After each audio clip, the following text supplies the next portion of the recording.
আজ আমরা মার্কেটের মধ্যে কিন্তু ফ্রেশ সেলিং দেখলাম।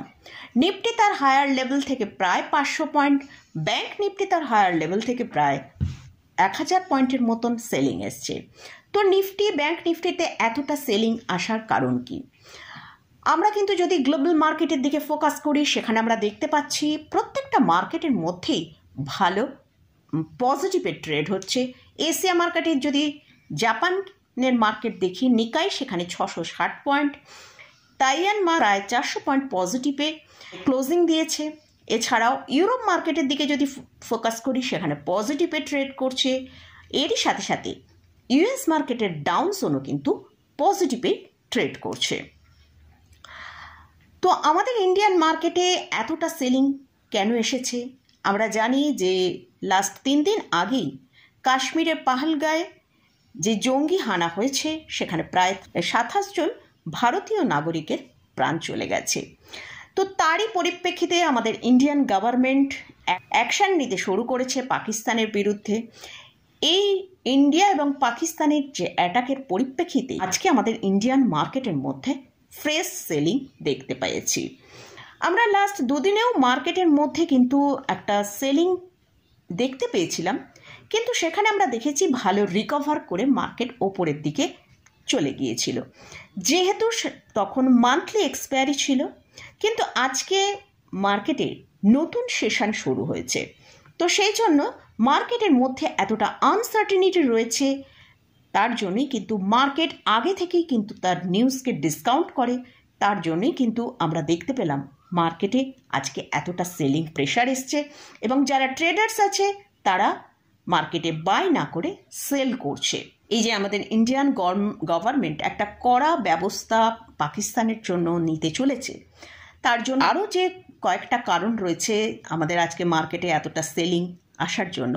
সেখানে হচ্ছে এফআইসরা তাদের বাই পজিশন আগের থেকে কমিয়েছে। গতকালের ভিডিওতেও আপনাদের সাথে শেয়ার করেছিলাম যে এফআইসরা যেরকম হিউজ কোয়ান্টিটিতে বাই করছিল, সেই মাত্রাটা কিন্তু তারা এখন অনেকটা কমিয়ে দিয়েছে। থার্ড যে পয়েন্টটা হচ্ছে, নিফটি অলরেডি তার লোয়ার লেভেল থেকে মানে 21,740 থেকে 24,365 পর্যন্ত একটা র্যালি দেখিয়েছে, অর্থাৎ প্রায় 2,600 পয়েন্টের র্যালি নিফটিতে এসেছে। আর ব্যাংক নিফটি সেখানে প্রায় 7,000 পয়েন্ট র্যালি দেখিয়েছে। অর্থাৎ যারা অনেকটা লোয়ার লেভেল থেকে এখানে পজিশন হোল্ড করে রেখেছিল, তারা একবার প্রফিট বুকিং করছে। তার জন্য কিন্তু মার্কেটের মধ্যে সেলিং হচ্ছে, কারণ সবাই দেখতে পাচ্ছে যে একটা আনসার্টেনিটি মার্কেটের মধ্যে তৈরি হয়েছে। তাই যার যেখানে যেরকম ভালো প্রফিট রয়েছে, যেসব ট্রেডারদের, তারা কিন্তু সেখানে একটা প্রফিট বুক করছে। তো এক্ষেত্রে নিফটি কতটা নিচের দিকে আসতে পারে? আমরা মার্কেটের মধ্যে আজকে একটা কন্টিনিউ সেলিং দেখতে পেয়েছি, কিন্তু আমরা দেখেছি লোয়ার লেভেল 23,800 কাছে কিন্তু নিফটি একটা যে সাপোর্ট রয়েছে, সেই সাপোর্ট থেকে একটা ভালো বাই এসছে। আজকে নিফটি লো করেছিল 23,847, সেখান থেকেই আমরা দেখেছি ভালো বাই এসে নিফটি ক্লোজিং টাইমে 24,039-এ ক্লোজ দিয়েছে। তো নিফটির যদি এই স্ট্রং সাপোর্ট 23,800-কে ব্রেক করে আগামী 2-1 দিনে, তাহলে হয়তো নিফটিকে আমরা নিচের দিকে 23,300 থেকে 23,400 লেভেলের কাছে চলে আসতে পারি। কারণ এই জায়গায় কিন্তু নিফটির 50 ডিএমআ রয়েছে। আমার মনে হচ্ছে এই জায়গায় হয়তো নিফটি সাপোর্ট নিতে পারে। তো এখন যারা ট্রেডার্স আছেন তারা কি করবেন, এবং যারা ইনভেস্টর আছেন তারা কি করবেন, সেই নিয়ে আলোচনা করব।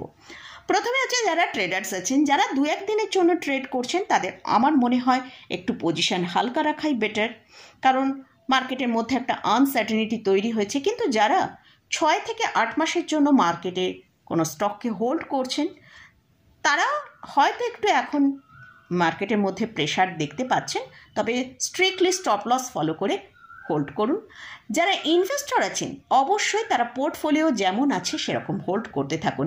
এটা জাস্ট আমাদের একটা সাময়িক মানে একটা ইভেন্টের পরিপ্রেক্ষিতে মার্কেটকে আমরা নিচে আসতে দেখছি।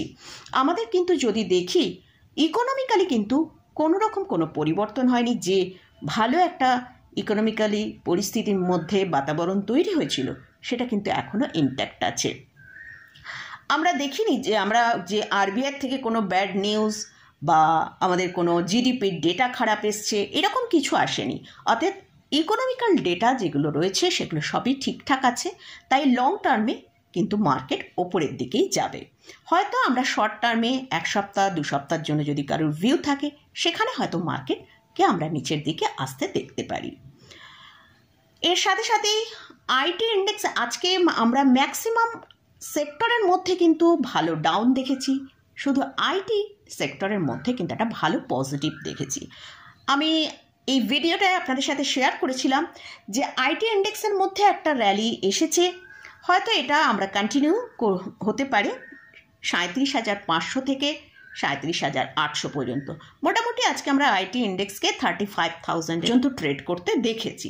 তো আইটি ইন্ডেক্সে আজকে বেশ ভালো একটা স্পাইক এসেছিল, তার ফলে টিসিএস, ইনফোসিস এইসব শেয়ারগুলোর মধ্যেও খুব ভালো বাই দেখতে পেয়েছি। তো মার্কেটে এই এতটা আনসার্টেনিটি রয়েছে, এর জন্য হয়তো সবাই একটু চিন্তায় আছে যে, তবে এটা নিয়ে খুব বেশি চিন্তা করার দরকার নেই, কারণ মনে হচ্ছে যেটা হয়তো আগামী 1 সপ্তাহ 2 সপ্তাহ হয়তো মার্কেট একটু উইক থাকতে পারে, মার্কেটের মধ্যে আনসার্টেনিটি থাকতে পারে, কিন্তু যে মার্কেটের মধ্যে একটা ভালো আপমুভ রয়েছে, আপট্রেন্ড যে চলছে, সেটা কিন্তু মার্কেটে আবার ফিরে আসবে। তো মোটামুটি মার্কেট নিয়ে আজকের ভিডিওয়ে আলোচনা করলাম, আগামীকালের ভিডিওয়ে স্টক নিয়ে ডিসকাস করব। তো মোটামুটি আজকের মতন ভিডিওটা এখানেই শেষ করছি। ভিডিওটা যদি ভালো লাগে অবশ্যই লাইক করবেন, শেয়ার করবেন, সাবস্ক্রাইব করবেন। ধন্যবাদ।